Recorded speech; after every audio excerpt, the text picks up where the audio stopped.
అందరికీ నమస్కారం అండి ఫ్రెండ్స్. మనకి ఇప్పుడిప్పుడే మరొక బ్రేకింగ్ న్యూస్ అప్డేట్ అయితే రావడం జరిగిందండి. అది కూడా హైకోర్టును ఆశ్రయించిన వైఎస్ జగన్ అంటూ ఇప్పుడే మనకు ఒక బ్రేకింగ్ న్యూస్ అప్డేట్ అయితే రావడం జరిగిందండి.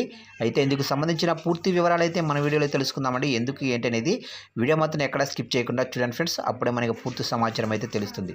లేట్ చేయకుండా వివరాల్లోకి వెళ్ళిపోదాము. ఇక వైసీపీ అధినేత జగన్ హైకోర్టులో పిటిషన్ వేశారు. తనకు ప్రాణహాని ఉందని ఆయన పిటిషన్లో పేర్కొన్నారు.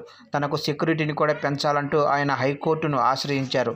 తన నివాసం వద్ద ఉన్న సెక్యూరిటీని ప్రస్తుత ప్రభుత్వం మార్పు చేసిందని, తనకు కేటాయించిన వాహనం కూడా సరిగా లేదని ఆయన పిటిషనర్లో పేర్కొన్నారు. ఇక సెక్యూరిటీ కూడా లేకపోవడంతో తనకు తగినంత సెక్యూరిటీని ప్రభుత్వం కల్పించేలా ఆదేశాలు ఇవ్వాలని హైకోర్టును కోరారు. పాత వాహనాన్ని తనకు కేటాయించారని, అందులో ప్రయాణం ఇబ్బందికరంగా ఉందని జగన్ తెలిపారు. దీనిపై హైకోర్టు 2 రోజుల్లో విచారణ చేపట్టే అవకాశం ఉందని తెలిసింది.